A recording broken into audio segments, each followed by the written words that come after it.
Prosesi kremasi ini dianggap sebagai cara untuk melepaskan roh dari duniawi dan membantunya menuju ke alam baka ataupun kehidupan berikutnya. Kalau nggak cuma di agama Buddha aja nih yang ngebolehin prosesi kremasi. Ini dia saraspil agama ataupun kepercayaan yang ngebolehin dan juga nggak ngebolehin prosesi kremasi.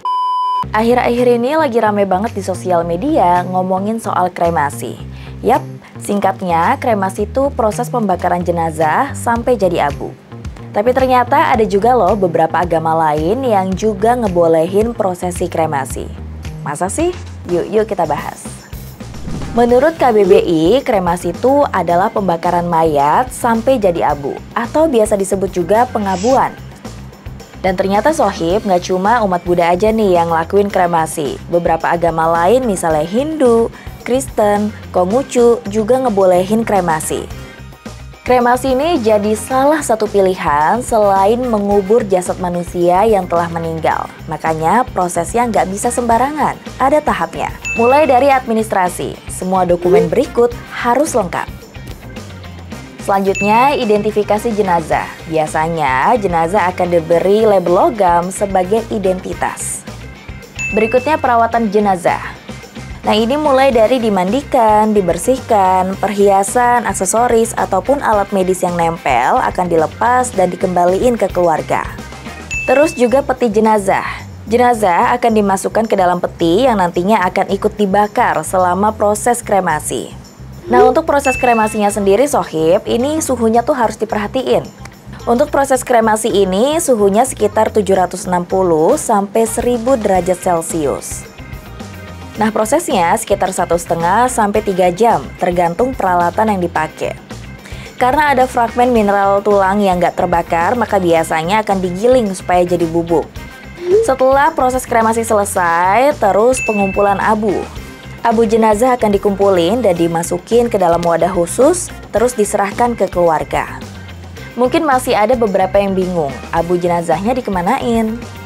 Kalau soal ini sebenarnya ada beberapa cara sohib, tergantung keinginan keluarga, agama yang dianut, ataupun budaya.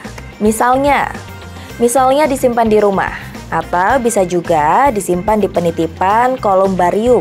Ini tuh bangunan ataupun ruangan khusus yang nyediain tempat untuk menyimpan abu jenazah. Berikutnya, penaburan ataupun pelarungan abu. Ini biasanya dilakuin di lokasi tertentu sohib, misalnya laut, sungai, ataupun tempat yang punya makna khusus bagi almarhum ataupun keluarga. Ini sebagai simbol pengembalian elemen tubuh ke alam semesta. Berikutnya, penguburan abu. Abu jenazah juga bisa dikuburin ke tanah, baik di makam keluarga ataupun di area pemakaman yang menyediakan layanan penguburan abu. Prosesi kremasi ini dianggap sebagai cara untuk melepaskan roh dari duniawi dan membantunya menuju ke alam baka ataupun kehidupan berikutnya. Gak jarang juga nih kremasi dilakuin sebagai pertimbangan praktis karena lahan pemakaman yang makin terbatas.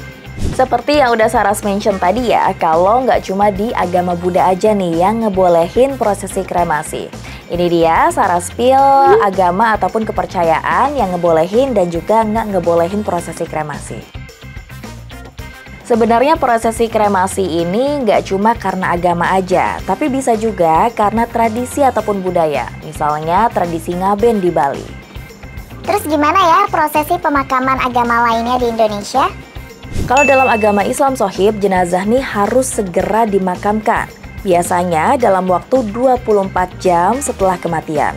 Nah, upacara pemakamannya di agama Islam ini melibatkan pemandian jenazah, pengkafanan, sholat jenazah, dan juga penguburan. Berikutnya di agama Kristen Katolik dan Kristen Protestan. Upacara pemakaman dalam agama Kristen bisa macam-macam sohib, tergantung sama denominasi ataupun kelompok. Biasanya upacara pemakaman dalam agama Kristen Katolik dan agama Kristen Protestan ini ngelibatin kebaktian di gereja ataupun rumah duka, doa bersama, dan juga penguburan ataupun kremasi. Beberapa denominasi seperti Katolik Roma ini punya ritus khusus seperti misa requiem.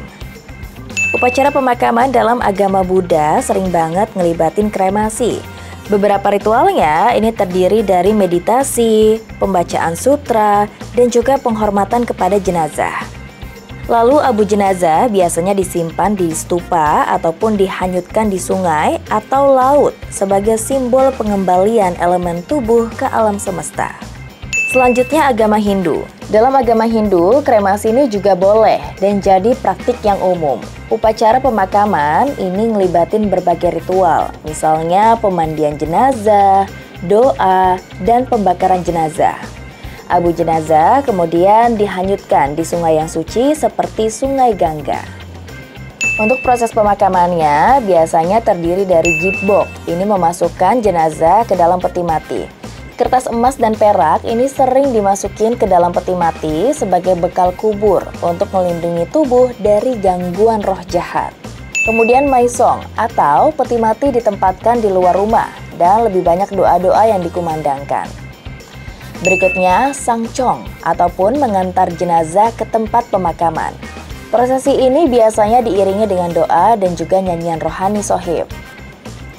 Berikutnya, jibong ataupun upacara yang ngelibatin doa-doa dan juga persembahan untuk menghormati arwah leluhur. Kemudian, rungtuh ataupun kihok. Ini adalah upacara untuk roh almarhum supaya dapat mencapai kedamaian di alam baka. Jadi gitu ya sohib, setiap agama dan budaya ini punya caranya masing-masing buat menghormati ataupun mengenang orang yang telah meninggal dunia. Tradisi tadi masih bisa bervariasi ya sohib, tergantung sudut pandang dan juga kebiasaan keluarga. Meskipun tradisi tiap umat beragama ini beda-beda, tapi sebenarnya sohib inti dari semua tradisi pemakaman pastinya untuk ngedoain, kemudian juga ngasih penghormatan terakhir, dan juga membantu perjalanannya menuju alam baka. Jadi meskipun tradisinya beda-beda, kita wajib banget buat menghormati sudut pandang antar umat beragama.